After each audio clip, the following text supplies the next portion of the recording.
2017 के पहले आप देखेंगे अधिकारी वे कमिश्नरी स्तर पर हो, जोन स्तर पर हो, रेंज स्तर पर हो, जनपद स्तर पर हो, तहसील स्तर पर हो, थाने स्तर पर हो, हर महीने 2 महीने में ताश के पत्तों की तरह फेंटे जाते थे। लेकिन 4.5 वर्ष के अंदर आपने देखा होगा प्रशासनिक स्थिरता हर एक स्तर पर, उस स्थिरता ने एक स्थायित्व दिया और उस स्थायित्व ने लोगों में कार्य करने की गति दी, लोगों का विकास के प्रति रुझान बढ़ाया, टीम वर्क से कार्य का परिणाम सामने आया। और देखते ही देखते जिस उत्तर प्रदेश के बारे में प्रधानमंत्री जी ने कहा था कि उत्तर प्रदेश को 2017 के पहले क्या समझा जाता था कि देश के विकास को अवरुद्ध करने वाला प्रदेश, क्योंकि किसी भी योजना में आगे नहीं था, हर एक योजना में पीछे, किसी में 17वें स्थान पर, किसी में 23वें स्थान पर, किसी में 27वें स्थान पर। और आज मुझे बताते हुए प्रसन्नता है कि देश के अंदर भारत सरकार के द्वारा संचालित 44 योजनाओं में उत्तर प्रदेश नंबर 1 पर चल रहा है। प्रधानमंत्री आवास योजना 42 लाख गरीबों को एक आवास बिना भेदभाव के उपलब्ध कराया गया। 2 करोड़ 61 लाख गरीबों को एक शौचालय उपलब्ध कराए गए। 1 करोड़ 38 लाख गरीबों को विद्युत के निःशुल्क कनेक्शन उपलब्ध कराए गए। 1 करोड़ 56 लाख से अधिक गरीबों को उज्ज्वला योजना में रसोई गैस के निःशुल्क कनेक्शन उपलब्ध हुए। 6 करोड़ से अधिक लोगों को आयुष्मान भारत के अंतर्गत 5 लाख रुपए की सुरक्षा बीमा का कवर दिया गया। 3 करोड़ प्रवासी और निवासी श्रमिकों को 2 लाख रुपए की सामाजिक सुरक्षा की गारंटी दी गई। 2 करोड़ 53 लाख किसानों को प्रधानमंत्री किसान सम्मान निधि से जोड़ा गया। 15 करोड़ प्रदेश के नागरिकों को कोरोना के पहले और दूसरे वेव में, पहले वेव में 8 महीने अप्रैल 2020 से लेकर के नवंबर 2020 तक और दूसरे वेव में मई 2021 से और ये निरंतर नवंबर 2021 तक मिलेगा। 15 करोड़ लोगों को निःशुल्क राशन की सुविधा का लाभ प्रदेश की सरकार, भारत सरकार के सहयोग से उपलब्ध करवाने का कार्य की है या कर रही है। ये तब संभव हो पाया जब हमने तकनीक को अपनाया, प्रशासनिक स्थिरता दी, ट्रांसफर पोस्टिंग में किसी भी प्रकार के लेन देन को दूर करते हुए पूरी ईमानदारी के साथ, पूरी प्रतिबद्धता के साथ इस कार्यक्रम को आगे बढ़ाने का कार्य किया। आज उसका परिणाम है कि हर एक क्षेत्र में उत्तर प्रदेश आगे बढ़ता हुआ दिखाई दे रहा है। तकनीक की स्थिति प्रदेश के अंदर 2005-6 में भी आपने देखा होगा खाद्यान्न घोटाला हुआ था, उसकी सीबीआई जांच अभी भी प्रचलित है। लगातार हम लोग जब 2017 में आए थे, मुझे याद है दिसंबर 2016 में और जनवरी 2017 में आने के पहले, भारतीय जनता पार्टी नेतृत्व की प्रदेश की सरकार के आने के पहले प्रदेश के अंदर भूख से मौतें हो रही थी। मुझे दिसंबर 2016 में और जनवरी 2017 में ऐसे कुछ क्षेत्रों में जाने का अवसर उस समय प्राप्त हुआ था, क्योंकि वहां पर भूख से मौतें हो रही थी। और जब मैंने उन क्षेत्रों का भ्रमण किया था तो मुझे ये देखकर आश्चर्य हो रहा था कि उन गरीबों के पास राशन कार्ड नहीं थे। 2017 में जब हमारी सरकार मार्च में आई थी तो मैंने सबसे पहले जांच का आदेश दिया कि भाई सभी राशन कार्डों का सत्यापन हो जाए।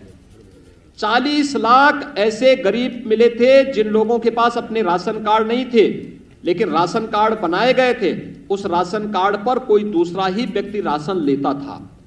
हमारी सरकार ने आकर के सबसे पहले उन गरीबों को राशन कार्ड दिए, फेक राशन कार्ड समाप्त किए और फिर 80,000 राशन कोटे की दुकान को ई-पॉस मशीन के साथ जोड़ा गया। आज हर गरीब अपना राशन न केवल अपने गांव में बल्कि देश के किसी भी कोने में होगा, उत्तर प्रदेश का हर नागरिक वहां पर राशन लेने की सुविधा प्राप्त कर सकता है। ये सुविधा उत्तर प्रदेश के अंदर दी, लेकिन टेक्नोलॉजी का उपयोग करने से हमें एक लाभ और हुआ। गरीब को तो राशन मिल रहा है, लेकिन टेक्नोलॉजी का लाभ ये भी हुआ कि 1200 करोड़ रुपए की हर वर्ष बचत उत्तर प्रदेश सरकार को हो रही है। इसी प्रकार से खरीदारी का किसानों के लिए जो योजनाएं की गई, किसानों का कर्ज माफी से हमने किसान कल्याण के कार्यक्रम को आगे बढ़ाया था।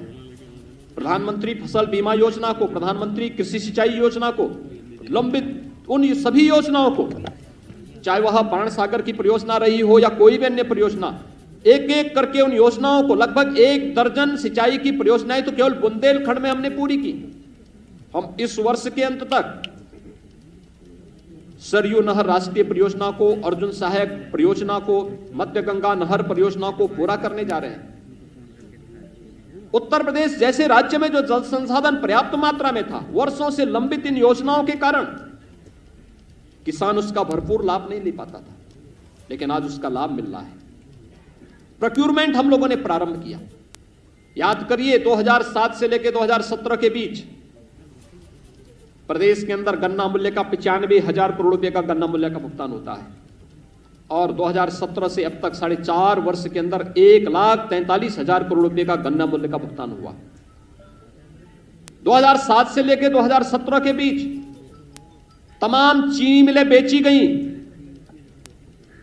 औने पौने दाम में बेची गई, बंद की गई। किसान के पेट पर लात मारने का कार्य पिछली सरकारों ने किया। किसान आत्महत्या करने के लिए मजबूर हुआ था। हमारी सरकार ने बंद चीनी मिलों को चलाने का काम किया, नई चीनी मिलें लगवाने का कार्य किया, गन्ना किसानों को समय पे गन्ना मूल्य का भुगतान हो, इसके लिए कार्य किया। और हमारी सरकार ने यह भी सुनिश्चित किया कि कोरोना कालखंड में जब देश के तमाम राज्यों की आधी चीनी मिलें बंद हो गई थीं, कोरोना का सफलतापूर्वक मुकाबला करते हुए भी सभी चीनी मिलों को चलाने का कार्य किया गया। प्रोक्यूरमेंट 2016-17 में आप देखेंगे उत्तर प्रदेश में धान का क्रय केवल 6 लाख मीट्रिक टन होता है। यह भी आड़तियों के माध्यम से, किसानों से सीधे नहीं। इसका मतलब किसान को एमएसपी का सीधा लाभ नहीं मिला। अगर कोरोना कालखंड में 2020 में धान का क्रय का मैं आपके सामने आंकड़े प्रस्तुत करूं, 66 लाख मीट्रिक टन धान का क्रय सीधे किसानों से हमारी सरकार में हुआ। गेहूं का क्रय किसानों से 2016-17 के आंकड़े अगर आप देखेंगे, और 2020-21-22 का आप देखेंगे, हम कोरोना कालखंड में किसान से प्रोक्यूर कर रहे हैं 56 लाख मीट्रिक टन। पिछली सरकार के समय यह 6 लाख मीट्रिक टन भी नहीं हो पाया था। पिछली सरकारें आड़तियों के माध्यम से क्रय करती थी, हमारी सरकार किसानों से सीधे क्रय करती है और डीबीटी के माध्यम से किसान के खाते में ही पैसा देती है। यानी किसान के कल्याण का मामला हो, युवाओं के कल्याण का मामला हो, प्रदेश के प्रत्येक तबके के हितों के लिए कार्य किए जाने का मामला हो, सुशासन के उस लक्ष्य को प्राप्त करने के लिए सरकार ने वे हर संभव कदम उठाए हैं जो प्रदेश की आवश्यकता बन चुकी थी और प्रदेश को आगे बढ़ाने के लिए अत्यंत महत्वपूर्ण थी। उन्हीं सब योजनाओं को आगे बढ़ाने के लिए प्रदेश ने अपने यहां वे तमाम योजनाएं प्रारंभ की जो प्रदेश की पहचान बन सकती थी। देख रहे होंगे उत्तर प्रदेश पर्यटन और हर प्रकार के पर्यटन को आगे बढ़ाने का भी एक महत्वपूर्ण केंद्र बिंदु बन चुका है।